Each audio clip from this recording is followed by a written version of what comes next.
Hi, I'm Bob Shrum, back to introduce our final panel and to thank all of you who've been with us all day.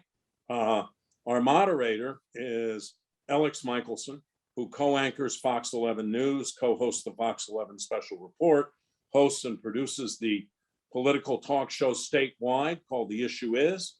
He's the winner of 6 Emmy Awards, an alum of USC, finished first in his class, by the way, and has interviewed nearly every key political figure, including Joe Biden, Kamala Harris, Donald Trump, Hillary Clinton, and Gavin Newsom, and a whole lot more besides. In fact, he interviewed Larry Elder during the recall campaign. So I'm going to turn this over to you. You can introduce the panel, and let's go. And of course, the best interview is with Bob Shrum, who's a frequent guest with us as well. Bob, thank you very much. Of course, the most important part of that bio is a proud USC alum. Fight on to all the Trojans that are on here as well. And we're going to use part of this discussion on our political show, The Issue Is, tonight, which airs on Friday nights at 10:30 on Fox 11 if you're in LA, and all over the state at theissueisshow.com has airtimes. All right, enough plugs. Let's do quick intros to everybody, because everybody here is so big, you already know who they are. Chris Matthews is with us, Mr. Hardball himself. He hosted Hardball for 20 years on MSNBC and CNBC. He's the author of so many books, including Hardball and so many others. Great to see him again. David Chalian is here, the political director of CNN, which means he basically runs their entire political operation on TV and online, which is one of the biggest and most robust political operations in the world. Jessica Milan Patterson is with us. Great to see her, one of our frequent guests on The Issue Is. She is the chairperson of the California Republican Party. And Ron Christie is here as well from Christie. He has his own consulting company, is a veteran of the Bush White House, worked as a special advisor to former President Bush, also worked closely with Dick Cheney, is a veteran of the cable news wars as well, and has done a lot of important work over the years. We've got a fantastic panel, and our topic today, if you can believe it, we're 1 year away this week from the midterms. So a year from now, we'll probably be having lots of disputes about voter fraud, and one side or the other are going to be talking about cheating. But who knows what's going to happen in the year ahead? But we know it's going to be expensive and it's going to be important. And there are a lot of things on the line in terms of where we're at. So we want to assess where we are as a country, where each party is, talk maybe a little bit about what happened in Virginia and New Jersey, what that tells us about where the electorate is, and hear from some of these pros in terms of advice on what we think we should be looking at this year. So let's start with the great Chris Matthews, one of my inspirations, who I remember when he came to USC and brought Hardball to USC, which was very exciting. I attended that when I was a student. Chris, where do you see the state of the 2022 race right now? Well, I think both sides know what it's going to look like. It's going to be difficult for the incumbent party, the president's party. They have a narrow, if you might say, fragile majority in both houses. I think everyone's expecting the House to go Republican next time and the Senate to be up in the air. Of course, I don't know. I'm not sure, to get back to a point you made a moment ago, I'm not sure how many really open seats there are in the Senate. I mean, I don't see a lot of opportunities to shift it. But basically, we're looking at a rotation situation. Winston Churchill, one of my heroes, said that never defend the government in a by-election, because everything people have, they don't like the weather, they don't like their marital situation, they don't like anything. They blame everything on the incumbent administration, the government. And so if people don't like inflation, who does? We're very sensitive to inflation in this country, almost like Germans. We don't like it. It's there. It's going to be there, according to the Treasury Secretary, through fourth quarter of next year. So it'll be there in the election. We've got a crime situation which came about, it could be argued, from defund the police and the overkill in the other direction from Black Lives Matter, just going too far in the other direction. Warp speed, you might argue. That, I think, is getting an opportunity. I think the Republicans have 3 to 4 issues that they've already gunned up. One is critical race theory, or however that defines just about anything you don't like about the revisionist theory of how race has played a role in our history, which it clearly has. I think socialism in the government, too much government spending, which leads to inflation, they will argue. Open borders. I think you've got about at least 3 or 4 issues there. And this goes back to original 1940s Los Angeles thinking. Murray Chotiner, who was Richard Nixon's first advisor, said, make sure, well, first of all, he said, here's my premise. The voter maxes out with 3 thoughts as he or she goes to vote. Make sure all 3 of those thoughts are about the opponent, and make sure all 3 are negative. And the first classic example of that was 1952, communism, Korea, and corruption. And then 72, as Bob knows this, it was amnesty, acid, and abortion. This time around, it's going to be some combination of open borders, critical race theory, crime, defund the police. They've got a lot of catchphrases, and they're going to run them into about 3. 3 seems to be the magic number for nasty comments about the opponents. Add to that, I think it's going to be a loss in the House of about 30 seats. That's what I think. I just looked at the 50 and 60 of the last. Democrats offer a big positive agenda when they come into office. A lot of things they want to do, they've been waiting to do for decades. They do them, or try to. That's true with Bill Clinton. That's true with Barack Obama. That makes enemies. Machiavelli told us coming in with new things is always going to have problems because people are more comfortable with the old. They're scared of the new. Republicans just come in and cut taxes, which doesn't offend a lot of people. It offends some people on the left, and most people it doesn't bother. So they don't take the risk. So I would say it's a tough year. I would say the Senate and the House will probably both go to the Republicans after next November. Yeah, if you think about here in California, what you're talking about defining your opponent, that's something that Governor Newsom was able to effectively do, make it more about Larry Elder than make it necessarily about his record. They changed the narrative of that. It's part of the reason why they were so successful here. And Jessica and I could talk about that for a very long time. But before we do that, let's go to David Chalian. Do you agree with Chris? I mean, where do you see broadly where things are at right now? He's predicting, 30 seats potentially, a majority for, then Speaker Kevin McCarthy. Yeah, no, I mean, I certainly agree with Chris's assessment that you're heading into an election environment in 2022 that is advantage Republicans, advantage to the party out of power. And when you're dealing with such narrow majorities, I mean, Nancy Pelosi has a 3-vote margin that she's dealing with in the House, and the Senate's evenly divided. Obviously, both of them are up for grabs. And to Chris's point about the Senate, you're basically looking, I think, at now that the governor of New Hampshire, Chris Sununu, has decided not to get into that race, you're basically looking at 5 states that will determine control of the United States Senate in Nevada and Arizona and Georgia, where Democrats are trying to hold, and then where Republicans are going to try to hold some seats in Pennsylvania and Wisconsin. Those 5 states will probably determine control of the U.S. Senate. But clearly, advantage from today's perspective for Republicans to win the House. History would certainly suggest that, though I think we've all learned that history is only so good a guide in today's modern American politics anymore. But what I think is important about 22 that we could learn a little bit from last week's elections in Virginia and New Jersey, there are actual still movable swing voters. Yes, we live in very polarized times, and politics is always going to be a both and proposition, not an either or proposition. You've got to jazz up your base and you've got to persuade the middle. You need that combination to win. And I mean, if you just look at Virginia, Joe Biden and his Democratic Party with Terry McAuliffe on the top of the ticket there, they lost the middle. I mean, you're talking about Joe Biden just a year ago won independent voters in Virginia by 19 percentage points.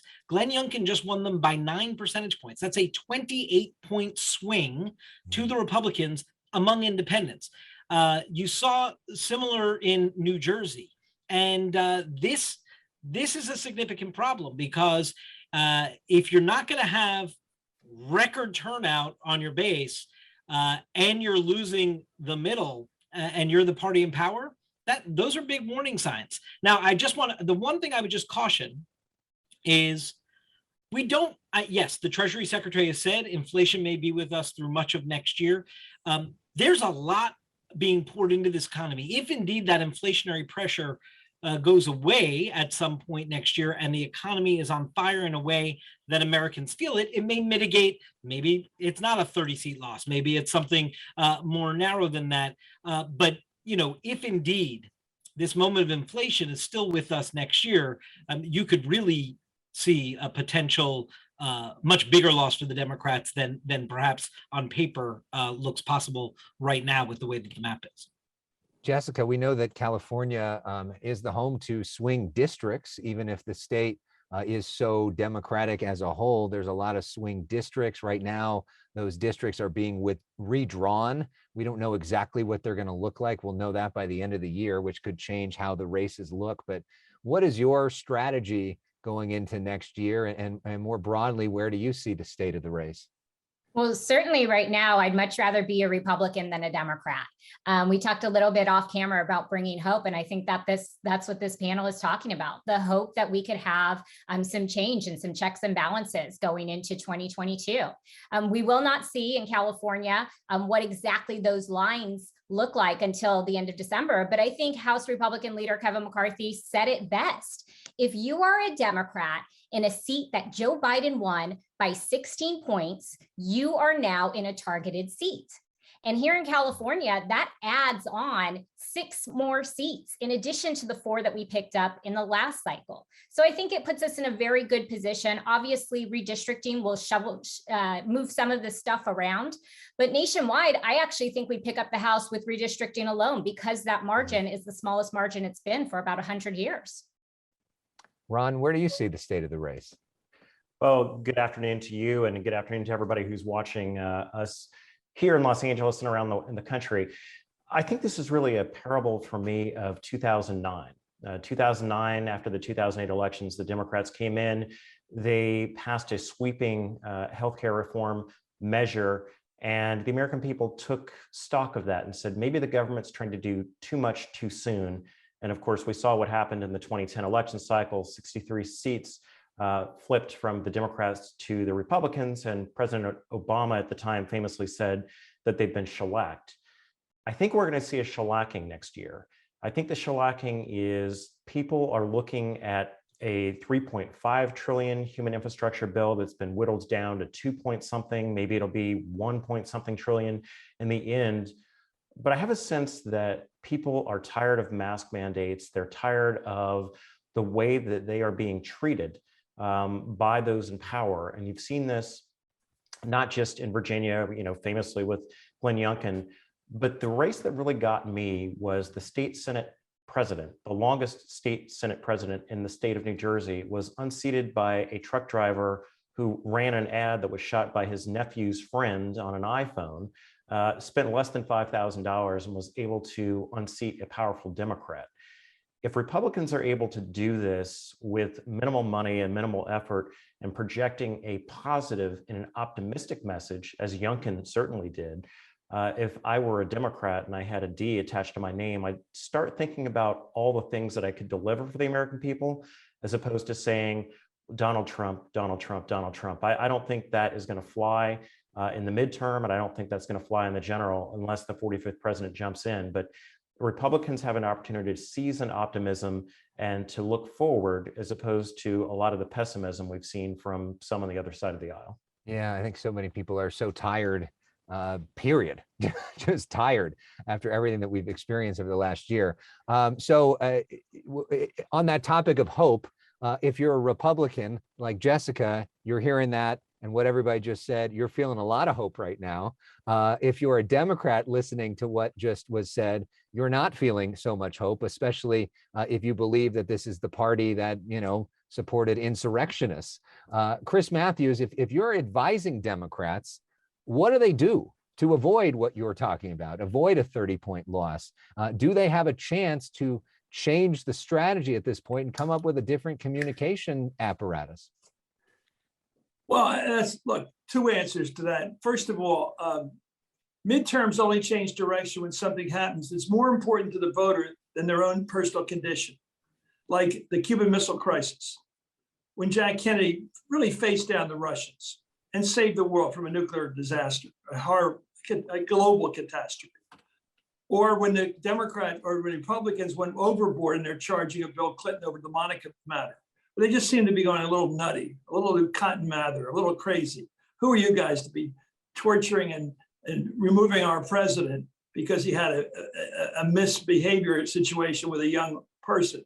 I think whatever the person, this country is, we're not puritanical enough to go along with what they were up to, the prosecution in that case. So you have to have something that interrupts the people and say, my God, you got to say something. You only get one vote, so vote for the guy in office or vote against him. And they say, well, you know, after he just did that or had this done to him, I feel like voting for him. And then they do. It does happen.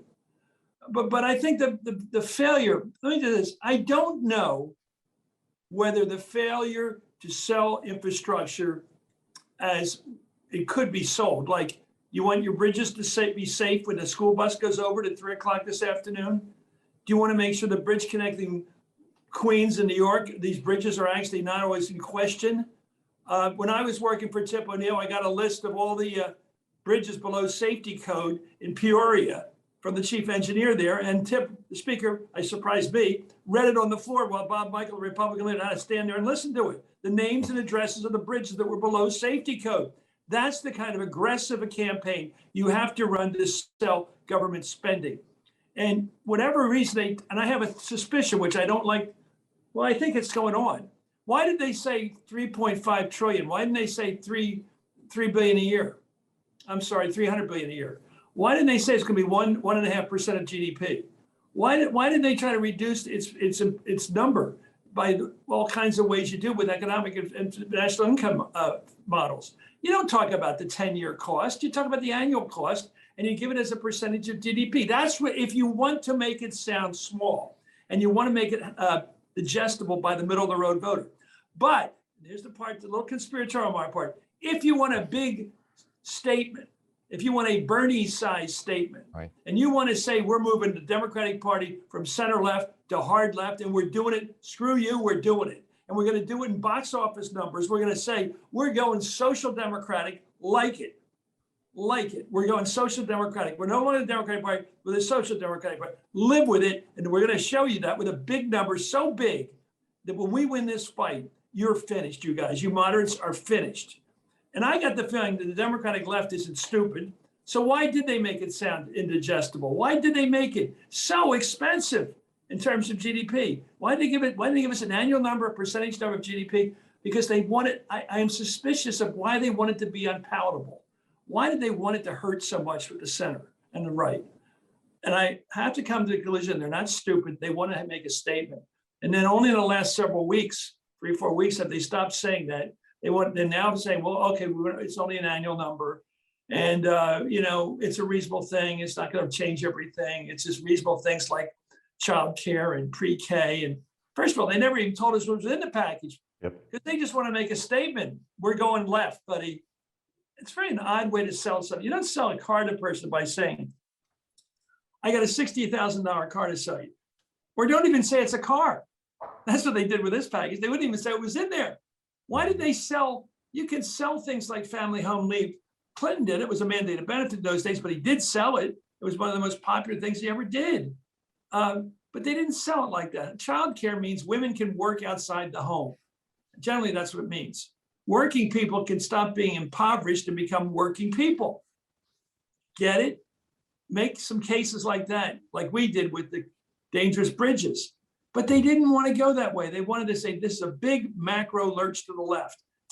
Give me another explanation except stupidity. Well, do you think it was to follow up with you, Chris, do you think it was a strategic mistake to pair the two bills? Because there's another, reality where Joe Biden passes the bipartisan bill in the Senate, Mitch McConnell's voting for it, and then Nancy Pelosi quickly brings it to a vote in the House. Republicans and Democrats pass it. They do a big bill signing thing. They go out and sell it, go to those bridges and ports. And for the last few months, Joe Biden looks like a winner who's accomplished something as compared to having it all about Joe Manchin versus, Pramila Jayapal. Do you think that was a strategic mistake? Because Nancy Pelosi, who's brilliant and greatest speaker ever, perhaps, thought that she had to deal with 100 progressives. That's half the caucus. Look, David Garth was in Bob's business for a long time. Bob knows and respects him. David Garth comes out of New York. He got all the mayors elected in New York, all the governors, all Democrats. And he once said, replace the smell of decay with the smell of construction. We know what the smell of construction smells like. Dirt being moved. We know what it's cement. We can smell it. That's why people love watching. People love to be sidewalk superintendents, come down and look at the construction. We love it. It's it's not just Ayn Rand, it's American. And building stuff that it's going to last and pay for itself, like the interstate highway system, the National Defense Highway Act. Because I could see in the Autobahn and said, my God, they know how to do things over here in Germany. So yeah, of course, I would have doubled the infrastructure bill and forgot the other stuff. You want to get some bipartisan, build something. And by the way, it used to be Republicans on the Appropriations Committee were the big builders. They were the appropriators. Who are we kidding? You know, they weren't, it wasn't the Democratic lefties from the big city. It was the guys from the rural areas of Pennsylvania, places like that, were all the big, they were the appropriators. That's what we called them. So I agree with, I think you're getting where I'm getting. Why don't you go with the sweet spot where everybody agrees and do it, get credit for it? The Democrats to this day get credit for the Civil Rights Bill, even though the Republicans really came through, you know, as a party. They really did come through, not the Southern Democrats. It was the Northern and Middle America, the Midwest Republicans that really came through in both houses for civil rights, but they blew it, they never got credit for it. But LBJ did. But I think Biden would have gotten all the credit, not Mitch. So, if you done it bigger and centered on where I think Manchin may have been right the other day. He said this country is basically a center-right country. I think it's a center country. If you look at the latest polling of number of progressives and all, you know, nobody wants to admit it, but boring. Center sounds boring, but that's probably what we are, you know, probably. And the most centrist Democrat, Joe Biden, is the one who ended up winning the primary despite all of the attention on Twitter for so many other people. Well, because I made the mistake of thinking he was finished too, because I looked at a poll showing that 2/3 of Democratic voters were progressives. Well, even some progressives saw the danger in Bernie. After Bernie won so big in Nevada, I think they just, oh my God, he's going to be the nominee and it's not going to work. We're going to lose to Trump. We got to make an adjustment here. And they went with Biden. And Jim Clyburn, of course, led the band. And they all got together to do that. At least they were practical. Why aren't they practical when they get the government? They're practical winning. They won because they get practical. And they put Harris on the ticket to balance it out. They knew what they were doing. They knew how to win. They knew how to win then, David Chalian. Yeah. The question, though, is are they going to know how to win going into next year? I mean, what do you make of the legislative strategies that we have seen when it comes to this bipartisan infrastructure deal, and that we are now seeing when it comes to the Build Back Better reconciliation bill, which still is not a done deal? Yeah, and I think the news this week about inflation is going to make that even a more complicated journey in the Senate than it was already destined to be. But you asked, was that the right strategy? I don't know if there was another strategy available. I mean, to Chris's point, they could have chosen not to do a social spending package at all. But I think that there would have been a huge revolt on the left in Congress if that just got tossed out of the agenda. It was what Joe Biden ran on. I mean, he didn't just run on just doing infrastructure. He ran on all of these programs. And you noted he was the moderate in the primary, but as a general election nominee, he was putting forth one of the most progressive policy agendas that we had seen in some time. And so I don't know if it was a strategic decision in sort of tying those bills together because they thought that was the smartest way. I think it was necessity of numbers and where the votes are. And we saw throughout this whole process how the progressives led by Jayapal sort of exerted that influence throughout. There's such a deficit of trust between the progressives and the moderates inside the Democratic Party that was just on display day in and day out throughout this process. And because of that, the progressives kept hanging on to this piece of leverage that they had to not go forward with that infrastructure bill so that they can ensure some social spending legislation and climate change legislation would actually come to fruition. The pressure got so intense, right? They finally caved on that and allowed that infrastructure bill to move forward. But again, with the promise, we'll see next week, Pelosi's going to have another vote, and then the whole show will move back over to the Senate. But when remember, Pelosi made clear from the get-go that these two bills were going to go together. And you remember Joe Biden, he made that mistake back in June where he came out and said he wasn't even going to sign infrastructure until he could sign both bills. And the Republicans working on infrastructure said, hey, that's not what we agreed to. And Biden had to walk that back in this lengthy statement. But the bills never got detangled because the votes were sort of demanding that they not get detangled. At the end of the day, I imagine, because it would be so devastating politically for the Democrats and demoralizing for the base if they don't get this other piece through in some fashion, that there will be a Build Back Better plan of some sort that gets through. And quite frankly, it'll probably have some popular provisions in it that they will go out and sell next year. But again, I think if people aren't feeling those provisions, if that's not their day-to-day economic experience, it's going to be really, really hard that we've seen so far for the White House and the Democrats to break through with the selling of those plans. Yeah, I was out this morning with Senator Alex Padilla of California at the port of Long Beach, where he was talking about how the infrastructure bill gives $17 billion for the ports. But I asked him about the fight. I said, where are we at? Did you ever pull Joe Manchin off to the side and say, come on, man, like, help me out here? And he said, look, we are going to get this done. We are going to pass something. It's going to happen in very explicit terms, meaning something is going to get done. We'll see if that turns out to be true. Jessica, let's talk about the Republican messaging, though. Chris talked about that a little bit, about what could be the message that you hear. You're one of the people that helped construct things like that. What is the message for Republicans in terms of their agenda they're trying to accomplish if they get the House in 2023? Absolutely. I believe that, Americans, we saw, last week or 2 weeks ago now, with both what happened in New Jersey, what happened in Virginia, certainly, but what happened all over the country, even here in La Mesa, California, we flipped a council seat from blue to red. And it was because the candidates were out there talking about issues that were important to people. They're incredibly frustrated with the leadership. And right now it is Democrat leaderships. And it's not because of the weather. It's because of these failed policies. And there's no better example of it than California, where you have strongholds on both of the House, the legislative houses and the governor's seat for over a decade. Now, what we're seeing in California is a result of those failed policies. And I think voters are incredibly frustrated. And I think that some of those issues, I'd probably frame them a little bit differently. Number one, the economy. Number two is crime and public safety. And number three is education. And these are all things that Democrats, specifically here in California, have failed on.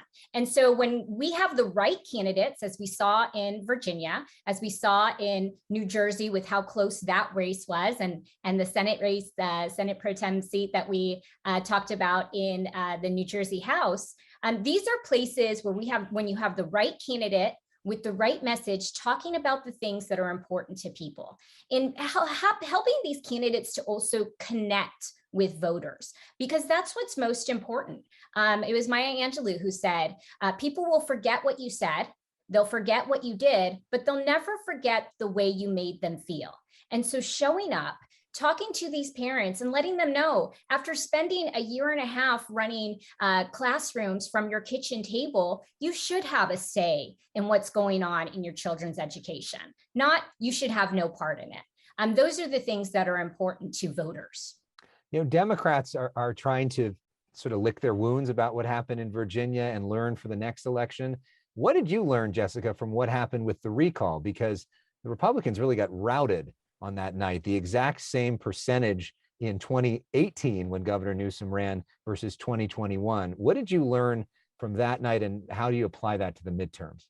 Well, I think what we just talked about, perfect examples, right candidate, right message matters, but also resources matter. And when you have a governor who can raise unlimited amounts of money, and up to $100 million we saw spent on his side to get out his message, right? And you talked about it earlier. This governor did not run on his record. He did not run on the policies or successes here in California, because by any milestone or benchmark that you look at, he has failed. He ran on a scare tactic campaign and against personalities. And so resources do matter. You have to have the right candidate, you have to have the right message, but you also have to have the resources to get your message out. Well, speaking of the right message, I think Ron Christie's message of fight on is so well done. Whether it's pandering, it's good politics for the crowd. So well done on that. We love that. I'm curious though about the role of the big guy we haven't talked about yet, Donald Trump, and what his role is on all of this. We don't know if he will be a prospective candidate by the time the midterms roll around next year. Obviously, he was talked about a lot in the California recall. He was talked a lot about in Virginia as well. How does he play in terms of all of this? Alex, let me just say, first of all, that's one of my most prized possessions that you see behind me, my fight on sign. What you don't see is the signatures in the back of that and the inscriptions from all my students when I spent an awesome semester at USC. And it's a treasured thing, but yeah, it's a shameless plug, had to do it. Yeah. So, You're right. yes. So here's where I kind of look at Donald Trump as both an albatross and an opportunity for Republicans. I think Glenn Youngkin was able to successfully thread the needle of looking at a very still popular among the populist base of the Republican Party candidate who, whether you believe the election was stolen, as some of those folks say, or whether or not he still has a political future, and tapping into their anxiety while at the same time not having Donald Trump set foot in the state. If you can find a way to run a sunny campaign to talk about your vision for the future and not have Donald Trump be the centerpiece of your campaign, I think you have a stronger chance of winning. Look, Republicans have a golden opportunity right now. We look at what happened in the previous election, and Joe Biden promised us that he was going to be a centrist, he was going to be competent, and that he was going to right the ship, if you will, of the state of affairs. What we found was a president who believed himself to be FDR. We found a president who seemingly was not competent on immigration, not competent on withdrawal from Afghanistan, and not competent of addressing the kitchen table issues that Americans are facing. So if Republicans can run strong candidates, as Jessica pointed out, with strong personalities, without getting involved in sort of the mud that Trumpism has offended many of the centrists and independents who did go to vote for Youngkin, I think the Republicans look really good, not only next year, but heading into 2024 as well. I would just to jump in and add to Ron, it may be tougher for Donald Trump to keep himself out of the spotlight in 2022 than it was for him to do so in Virginia. I mean, he's going to want to be involved in a lot of these contests. And so that could change the equation of why Virginia doesn't just repeat itself as a carbon copy across the country next year. Yeah, I mean, recently we had, David, to pick up on that, we had Adam Schiff on The Issue Is, and I asked him if he thought Trump would run again. And he said he thinks that Trump can't help himself from running again because he's not going to want to see Mike Pence or Nikki Haley or somebody else get all that attention. He's going to want to be at the center of the stage. And if he really, continues to insert himself, not really as a former president, but as a potential future president, how does that change things for, these potential swing districts if, there is such a thing as swing districts anymore? Yeah, I mean, just in the way we were just describing, the concern, I just went through like how much the independents and the suburban voters swung in Virginia. If Donald Trump is out there and, we have just had reporting at CNN this week that some of his advisors are really trying to convince him, like, there are places you can be very helpful. And there are some places, Mr. President, that it would be less helpful for you to be involved with. And so stay away from those. But if he is going to be a dominant figure nationally in the midterm elections, that means that in some of these districts, that middle may not move as dramatically potentially to the Republican candidate, and it could make some of these closer. Again, this may be one of the, I mentioned earlier, the economy may be better. We don't know. We'll see. This also may be one of those factors that mitigates what could be like a tsunami election for Republicans into something less than that, if indeed Donald Trump is so front and center in a way that continues to repel the middle the way that we saw in 2018 and 2020. He's not on the ballot. He's not in office. It may not have the effect to that degree, but it could be a factor in a way that it wasn't in the Virginia race. David, you're the numbers guy here, looking at all the data in terms of the Senate, because we've talked a lot about the House. The Senate really important when it comes to Supreme Court justices declaring war. I mean, so many different aspects. Where are we at there? How do you see things there? Yeah, I mean, earlier I gave you the 5 states to watch. I think that on the Democratic side, Mark Kelly in Arizona, Raphael Warnock in Virginia, Catherine Cortez Masto in Nevada are the 3 most vulnerable Democratic incumbents. Maggie Hassan in New Hampshire has rough numbers, but again, Chris Sununu not getting in that race is clearly good news for her up there in New Hampshire, but that'll be a race that gets lots of attention too. And then on the offensive side, Democrats, I'm sure on their wish list have places like, defeating Marco Rubio with Val Demings in Florida, or the open seat in North Carolina, or the open seat in Ohio. I think those states are more red than they are purple. So I don't know that those are good, but in Pennsylvania, there's an open seat there. Obviously, that's a big opportunity for Democrats to flip a Republican seat. And that's going to be a fascinating primary on both sides. And in Wisconsin, we're waiting. This will be the last big sort of, I think, incumbent announcement decision. We're waiting to hear from Ron Johnson if he's going to be running for re-election again in Wisconsin. But clearly, either way, whether Johnson, the incumbent, is running or it's an open race, that's going to be a real battleground of a race in Wisconsin. It is in a 50-50 Senate. It's hard to imagine at the end of the day, one party having more than 53 seats at the end of the night anyway. So it's not like we're talking about a Senate that is going to, it may flip party control. It's not going to give 60 seats to the majority either way. It's still going to be a pretty closely divided United States Senate at the end of the day. Although we've learned how important those committee chairs can be and everything else that goes with being in the majority. Chris, you talked about potential 3 issues that the Republicans will run on. If you had to pick 3 issues for the Democrats that they should run on, what would those be?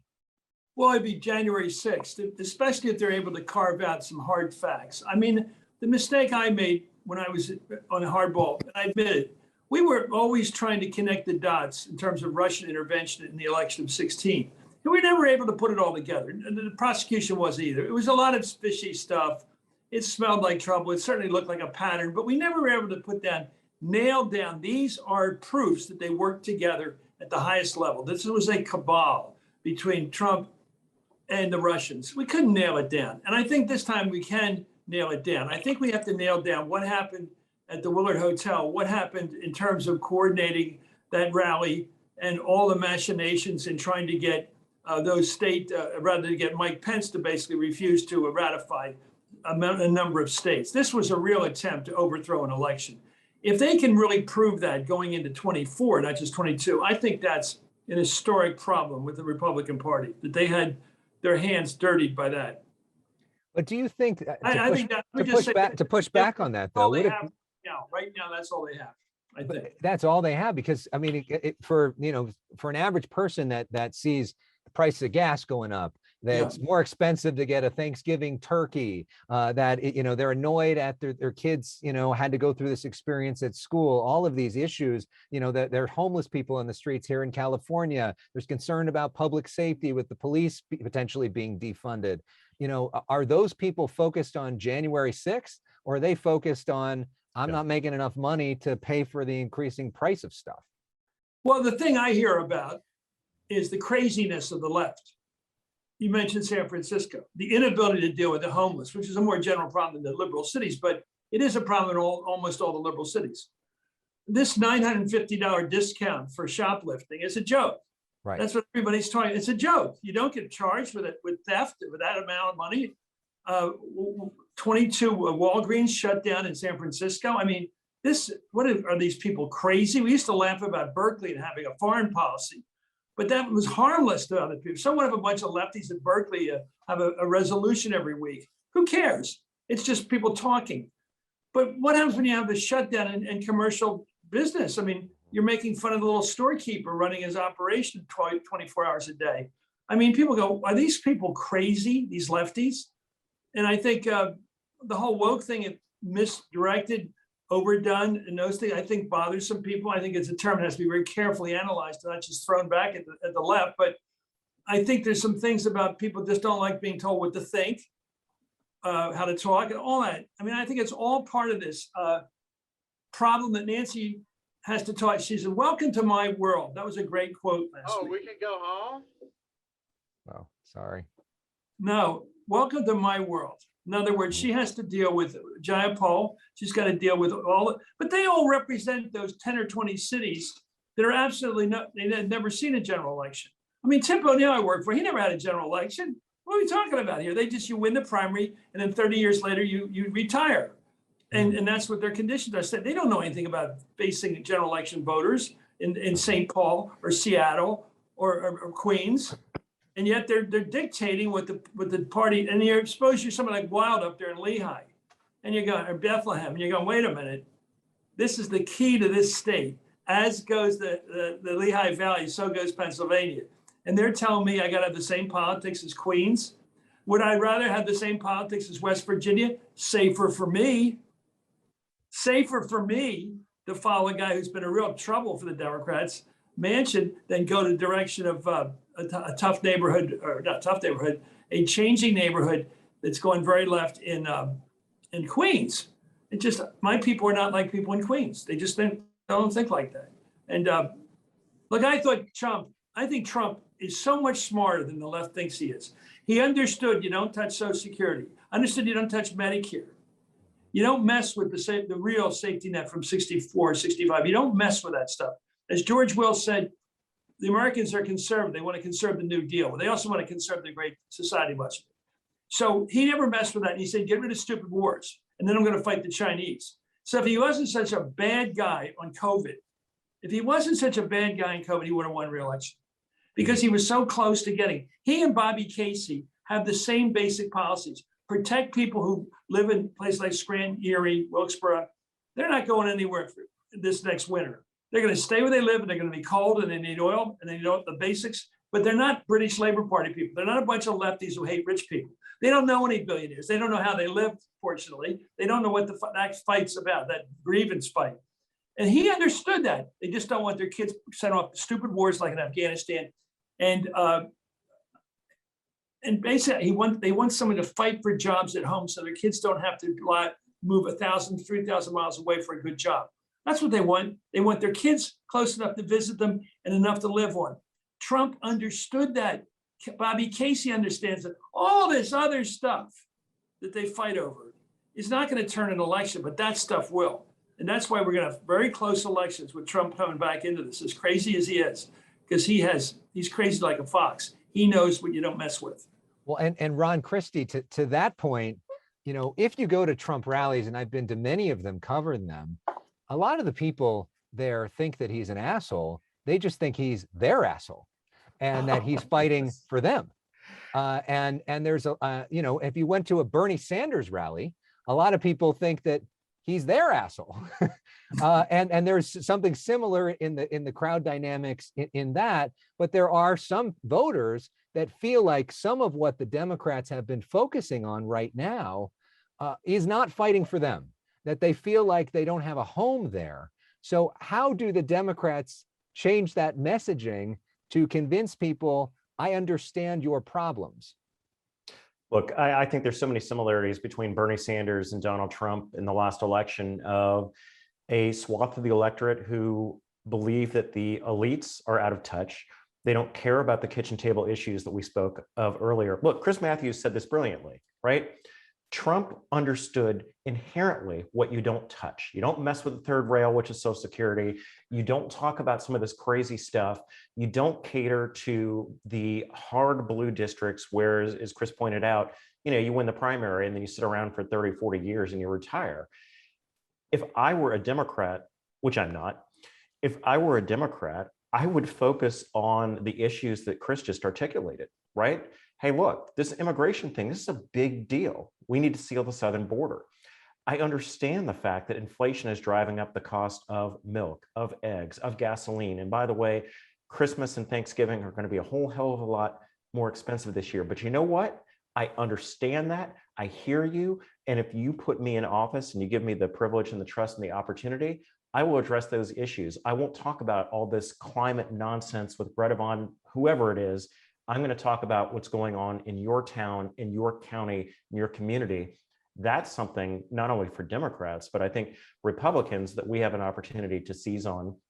And I'm sure Jessica is doing all that she can in my beloved home state of California to ensure that we focus on the issues that people care about rather than the pie in the sky things of, gee, wouldn't it be nice to save the planet 100 years from now? But Jessica, how do you though respond to what Chris said about January 6th? We've got this January 6th commission, which we understand will probably come out more details about that day. We'll see who answers these subpoenas and who doesn't. But if that's a concern on people's minds, I don't want to support the party that didn't go for democracy. Some voters may see it that way. What do you say to those voters? Well, I think that Chris is also right in the fact that when you're not addressing the kitchen table issues, that is going to affect. And so we need to make this election on our terms. We get to decide what the message is, and you have to decide what's more important to you. You talked about visiting the port earlier today. Every single time I fly in and out of LAX, I get to see firsthand what's happening there. I was in South Carolina a couple weeks ago. A big sign in the Delta terminal says 1 out of every 10 jobs in South Carolina is at the port. And you know what? There wasn't a single ship waiting. We have the governor of Florida saying, send your ships over here because we can fix these problems.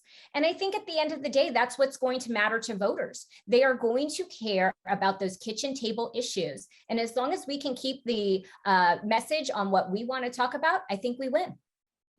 Sorry, but Jessica, do you think that the former president's sort of addiction to wanting to relitigate the 2020 election complicates your party's ability to do that? Yeah. No more so than, when Chris Matthews was talking about, Russian interference with the 2016 election. I think that what we have tried to do, especially at the national party, but particularly here in California, is help people to have confidence in their elections. And what we have done on the election integrity side of things, it's not about, I think that many county clerks, I think many secretaries of states did themselves a disservice in 2020 by not shining light on the process. And it wasn't because stuff was necessarily done wrong, but if nothing's being done wrong, you shouldn't want people to watch you. The transparency issue. And so this past year in 2020, we started early with election integrity. So in those 4 targeted congressional seats that we picked up, that we ran in and picked up, we were able to have very good confidence in those votes that were being made.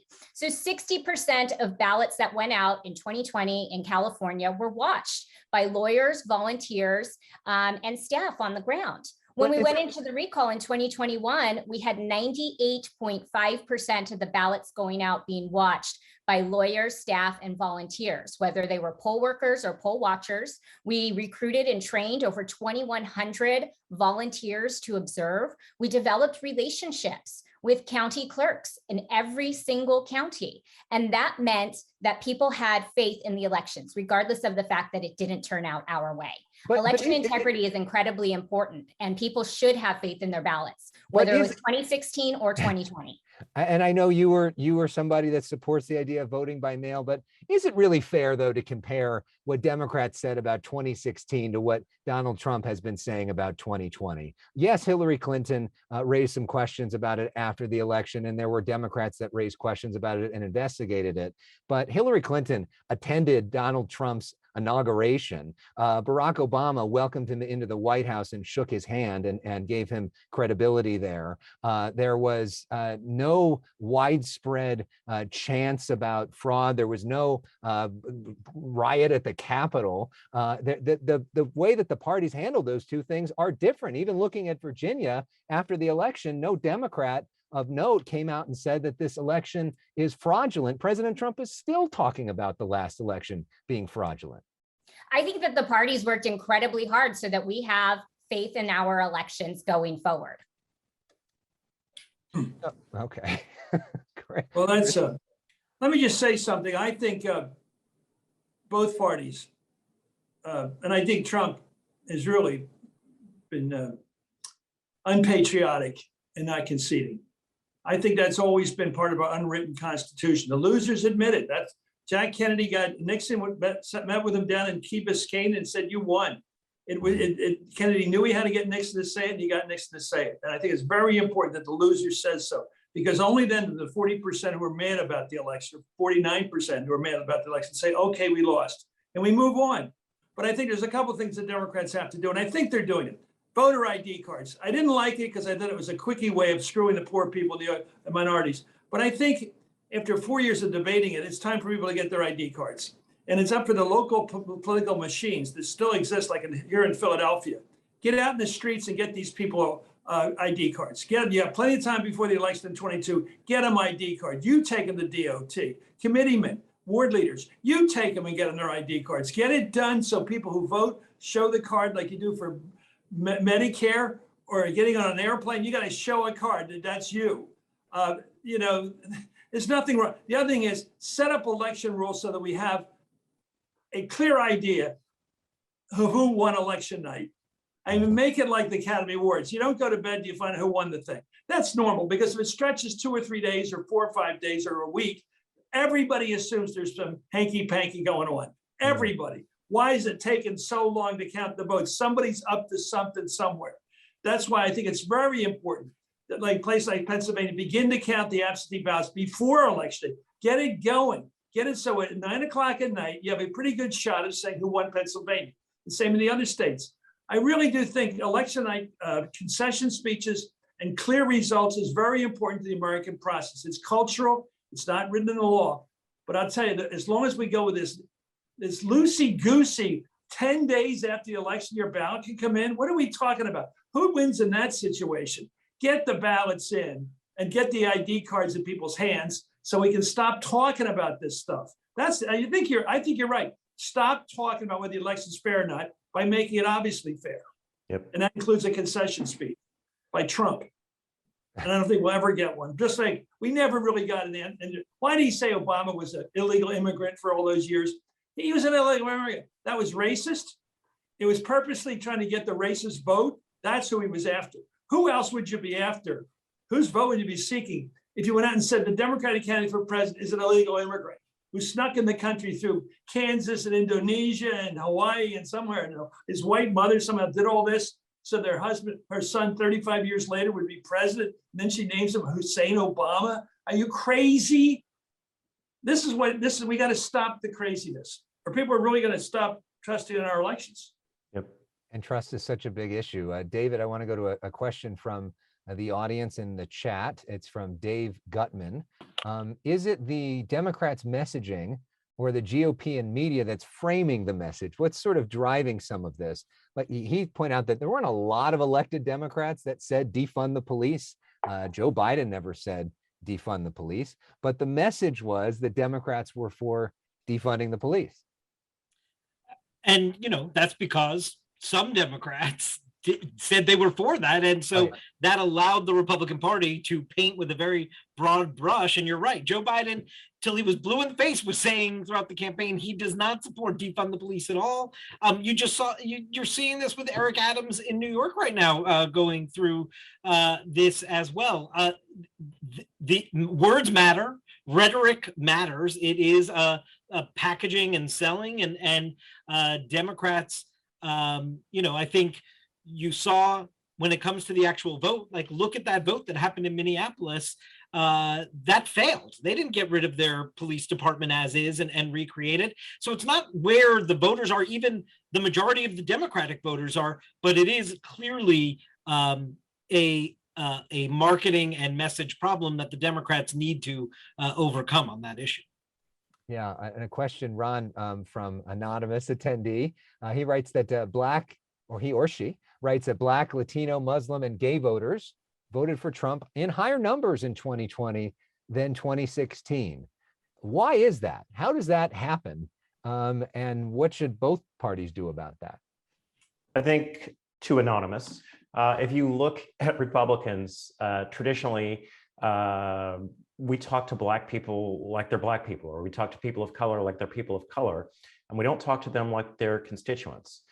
I think Donald Trump spoke at very basic terms of, if you elect me, I'm going to have a stronger economy. If you elect me, we're going to secure the border. If you elect me, these are the sort of kitchen table issues, as Jessica and Chris and I keep saying, that we're going to focus on.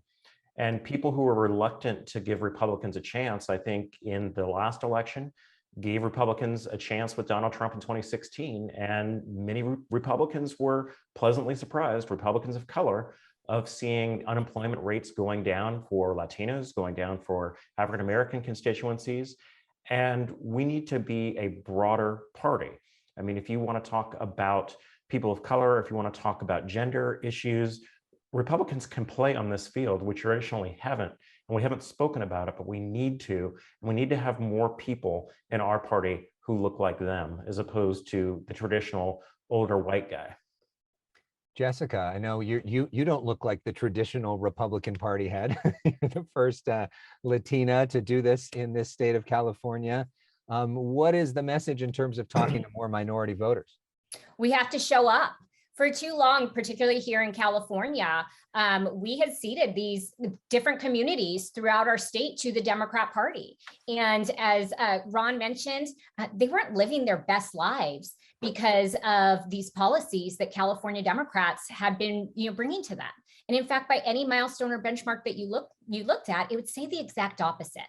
But Democrats showed up, and Democrats made them feel like they cared about their problems. So showing up is critical. And I think at the national level, our chairwoman has done a fantastic job of that. Earlier this year, we opened up the first Asian American community center in the country through the RNC. It doesn't look like a typical campaign headquarters. This is a place where you can get legal advice, job training, connecting people and talking to them about issues that are important to them within their community. And they've done this within Black communities, within Latino communities, all over our country. This is critical. Just last week, our chairwoman launched the Pride Coalition. These are big things for the Republican Party, and we have to show up. And we have to make room for everybody in our tent.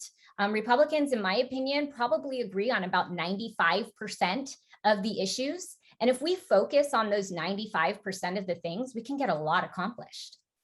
Chris, I want to go to a question from Kimberly Bliss, who says that Trump talks at the middle class and talks about how he helps them. She feels that his actions don't really help the middle class, and saying, why is that? And I guess sort of getting to the point, why is it that especially some of these minority groups that maybe, how do Democrats better communicate to people like that? Well, I want to get back to one thing about Hispanics, and it's because that's what the border issue really is when you get down to it, the way people react to it, positively and negatively. I think if I were Trump, and I keep thinking, how would I fix this guy? Well, I don't think he has good motives to start with, but one thing I would do is show up at naturalization ceremonies a lot. I would make a point of saluting American citizenship, especially if there's a lot of Hispanic people in that room with you who are swearing allegiance to our flag and obviously emotional about it. It's a very emotional thing. I love our country. Those people do too, who have just become Americans. And it would be a positive way of saying, I love being an American citizen. I'm not on the dreamer list. I'm not here illegally. I'm not hopeful. I am an American and proud of it, and make sure it's not an ethnic thing. I just get it away from that. I think that's one thing. I think the Democrats make a big mistake when they look at the Republican Party. They love to cartoonize them and say they're all billionaires and millionaires. Well, let me just tell you, I grew up in a Republican family, and we were classic middle. And it's not that the Republicans are made up of rich people. They're not. Overwhelmingly, Republicans are middle-income people, because that's what they want. They don't want big government. They don't want an overwhelming big brother or whatever. They hate communism. They hate socialism in most cases. They don't want a big state. They don't want Denmark, like Bernie pronounced it, Denmark. They don't want Scandinavia. They don't want all that government. They don't want that cradle to grave stuff. They want to be relatively self-reliant. They want to drive their own car. They don't want to take the subway. They don't want to live in a house, not an apartment. We all know this. This is the cowboy culture we live in. Republicans get that. Democrats fly from that. They don't understand the basic American doesn't want to put on a mask. Now they'll put them on like I do, and I don't resist it, but I resent it. I don't like putting the mask on. Some people seem to like putting them on because it shows their purity or something. I mean, people drive around in cars with them on. I go, what are you doing in that car? You need a mask on. There's nobody else in the car but you. Why do you have the mask on?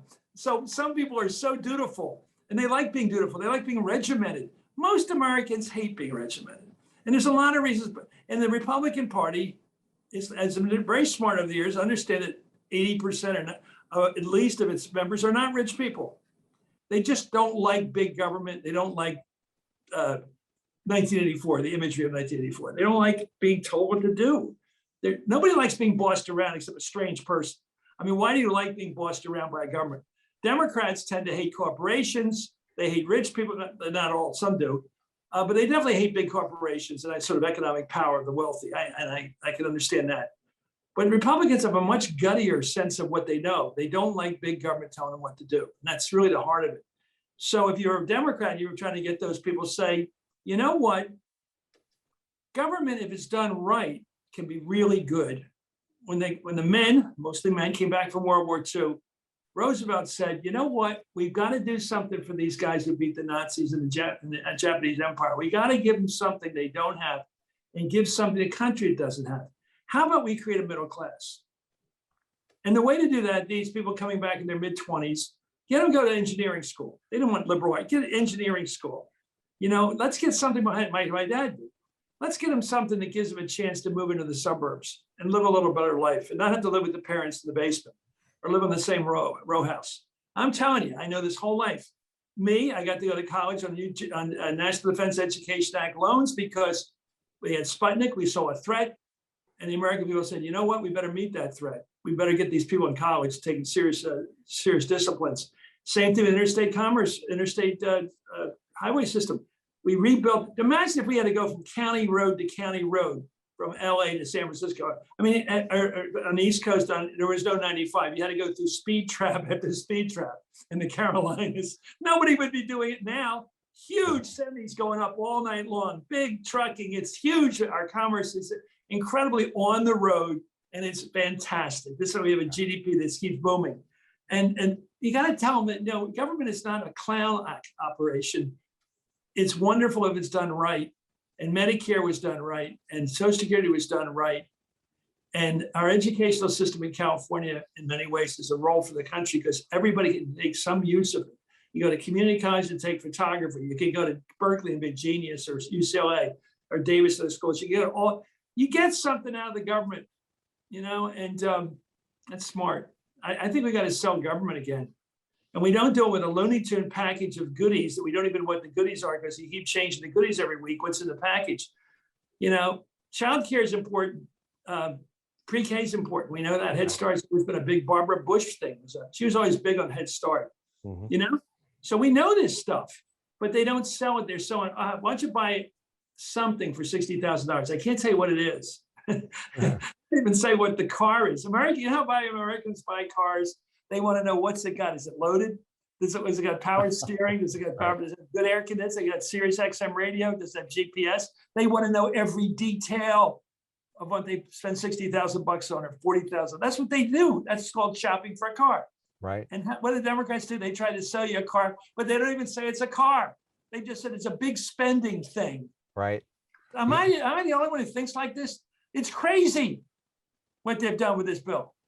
Crazy. Trust Jayapal to define for you what you need. Let her tell you what she from Washington to Seattle. She'll tell you. No, she won't. The squad's not going to tell you what you need. I mean, maybe she'll tell some people, but it's not going to sell to the people that are voting in this country. It's not going to sell to West Virginia or to Arizona if you want to sell it to those two. They're the best salesmen we could ask for. Yeah, it's funny. It's funny that you brought up the idea, though, of legal immigration as something that Trump should go to. I remember being with Trump in 2015 at the USS Iowa, the big battleship, and he was being protested by a lot of immigration activists off to the side.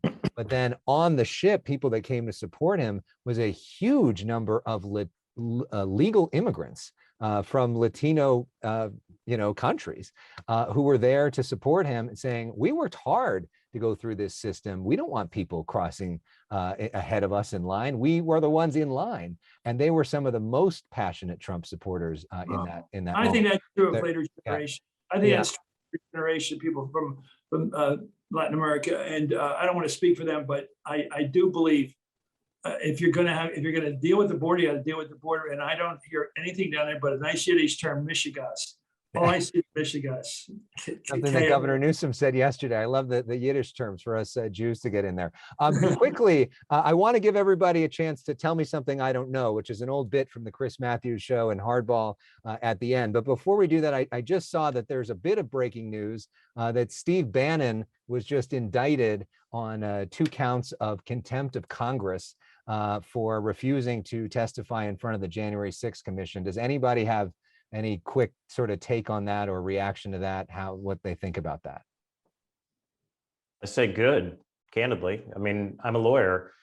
You can't thumb your nose from a lawfully issued subpoena just because you don't want to go. And just because Trump says that he has executive privilege, which he doesn't, and the current president has that privilege that he can exercise for himself or his staff, it shows, regardless of party, that the rule of law is what is more important here rather than what Mr. Bannon and Mr. Trump have to say about it. And I think we'll just from a practical point of view, with Mark Meadows refusing to come and testify today, you're seeing now what the Department of Justice is going to do with these potential future contempt of Congress referrals, which is that it looks like they're going to get grand juries to indict. And so that may change the calculus of how people choose to participate. Interesting.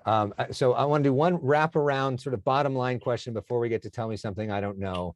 So we talked a lot about the midterms and the narrative and who's going to control the narrative and which issue matters the most. I want to go around first for the Republicans. If the Republicans can make this the issue, they win. David Chalian. The economy. Jessica Patterson. The economy. Rod Christie. Same for me. Chris Matthews. Sure. Okay. Although I think they've done a really good job with critical race theory, because even though it isn't taught, the way that they have been able to, the conservatives, people on the right have been able to use the school issue has changed American politics. First of all, they've been using since the beginning, basically the Brown case, since 1954. They've used that politically. Desegregation. The prayer in school thing, all those Southern white people would go into school reciting the King James Bible at school. There's no private school down there. There's no Catholic school. It's all public school. And they got it. And then again, they went after the schools. The Republicans are very smart, not Republicans, the right wing Dixiecrats did the same thing. They know if you can get the issue into the schools, which every kid, you're trying to create your kids. You meet them when they're born, but you try to shape them. That's your one big thing in life is teach them about sports, teach them about life, teach them about girls if they're boys, teach them about what you can, teach them about life. And here you find out that somebody down there somewhere teach them something else and using your kids for social experiments, you go crazy. And so I think it's not just about race, it's playing with your kids and what they're up to, trying to change them to what they want your kids to become when they grow up. A lot of it's ideology, everything else.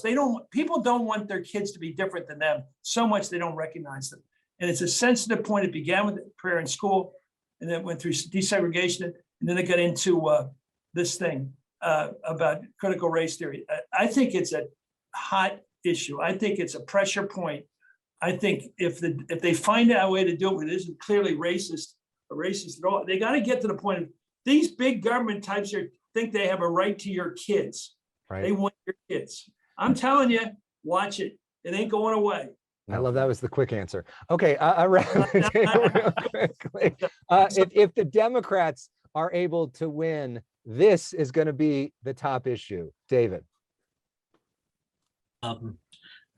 I mean, I don't want to give the same answer, I guess, but it's certainly, if the Democrats are able to win, it's going to be because people are feeling an economic revival that they have not yet felt. But I would say if Democrats are able to win, the Democrat, I'm sorry, I'm sticking with the economy. Okay, Jessica. It won't be on their record. It'll be about President Trump on January 6th. Ron? I'm going to stick with David. I think it's the economy. And I'm also going to piggyback on Jessica and say that they're going to try to relitigate Trump again, which is not going to be a winning issue for them. And Chris? They can't get away from it. They've got to fight this for the country. This is patriotic. They have to challenge what Trump did. and January 6th. They have to go after it. Somebody's got to take that responsibility. It's beyond. Okay. Yeah, I just want to underline, it's beyond politics, as Chris said. Actually, both parties in this country should be fighting to save democracy. It shouldn't just be one party. That's right. And lastly, for those of us that were longtime viewers of Hardball and the Chris Matthews Show, he had this amazing segment called Tell Me Something I Don't Know, where he would have scoops and predictions from his panel, get away from the typical headlines that everybody is talking about and bring something to the table that nobody's heard of before. So now we're turning the tables. I've always wanted to do this. Chris, we're going to have you go last. But David Chalian, tell me something I don't know. Well, I'm going to make use of the fact that we have a newsmaker with Jessica here on the panel. And I want to ask Jessica, are you going to be the next national chair of the Republican National Committee? Because that's that's what I've heard. I am incredibly focused on being the chair of the California Republican Party. Trust me, that's a lot of work. So that was not a no, if anybody's asking. And usually when it's not a no, that means yes, but we'll see. Jessica Patterson, tell me something I don't know. And if you want to break that news right now, we're game. The House majority will run right through California. What you do know is that California was responsible for bringing more new Republicans to the House of Representatives than any other state in the nation in 2020. We have up to 11 targets that are coming through our state this coming 2022. So we will make sure that we have a Speaker of the House that is not only from California, but is also a Republican. That, of course, would be Kevin McCarthy. Ron Christie, I know you got to do this a lot on his show. Tell me something I don't know. I did. I tell you, you look at the facade that all the Republicans are unified behind Donald Trump. Behind the scenes, there's a lot of angst and a lot of anxiety about Trump getting into this race. There will be a lot of people who will go to the former president and encourage him not to get in, to allow the Republicans a chance to have a viable shot of beating whoever the Democratic nominee is. But ultimately, I think Trump runs, and it's too much for his ego to not have a rematch against Joe Biden, who he believes stole the show. And finally, Chris Matthews, tell me something I don't know. Well, this is from another area, but my other area of interest is movies. And this is about a movie that will change your life if you get to see it, Belfast. I saw it last night, Kenneth Branagh's movie. It's about sectarian struggle in Ireland, Northern Ireland, where my grandmother came from, who was a total orange woman, a Protestant, and my dad came from that family. And the other part of the family is Irish Catholics. And they got together, and I'm a product of that. I'm going to tell you, the feeling you get coming after seeing this movie, and you must see this movie, is about we fight over religion, and it's crazy. And then this is about, it's totally destructive and crazy. But I'll tell you, it's a beautiful movie. And I'm overwhelmed. It's about life and about the conflicts that people create for themselves. And the bad guys stir them up, you know, and it's just like, you're going to come out of that movie saying, my God, I know who the good guys are. I know who the bad guys are. And the ones that use religion or anything else to stir people against each other are the bad guys. And the ones who want peace are the good guys, the good women. It's astoundingly good movie. That's all I get to say. I love it. You guys did not disappoint. What a fantastic panel. Our thanks to Chris Matthews and David Chalian and Jessica Patterson and Ron Christie. And a big, big thanks to Bob Shrum and Mike Murphy and Kami and the whole team at the USC Center for the Political Future. We all love what you guys are doing, which is trying to have a civil, smart conversation with people from lots of different perspectives. That's exactly what this is. Bob, thank you for including all of us, and to all that are watching, fight on. Bob, back to you. Thank you. Thank you. Thanks for a terrific panel. For the Democrats who feel very discouraged listening to this panel, I would say we do have a year to go. I think David's right. If people perceive that the economy is strong, if inflation is abated, if COVID is under control, you might have a different outcome. And Democrats will run against Republicans on child care, pre-K, and COVID, assuming that that situation is being resolved in a way that will make people feel more comfortable living a normal life. I wonder if a lot of what's said about Biden now isn't similar to what was said about Biden before the primaries and in the early primaries, where he was totally written off. and he just held to his playbook, just kept going. Campaign didn't break up internally. There weren't recriminations. So I think they'll just stick with the strategy. Anyway, that's my little addition to this. On behalf of the Center for the Political Future, I want to express gratitude to all our panelists, to our audience today. We had a couple technical glitches, but it was an enlightening and incisive day. So I'll say goodbye, good luck, and good health to everybody. Thank you.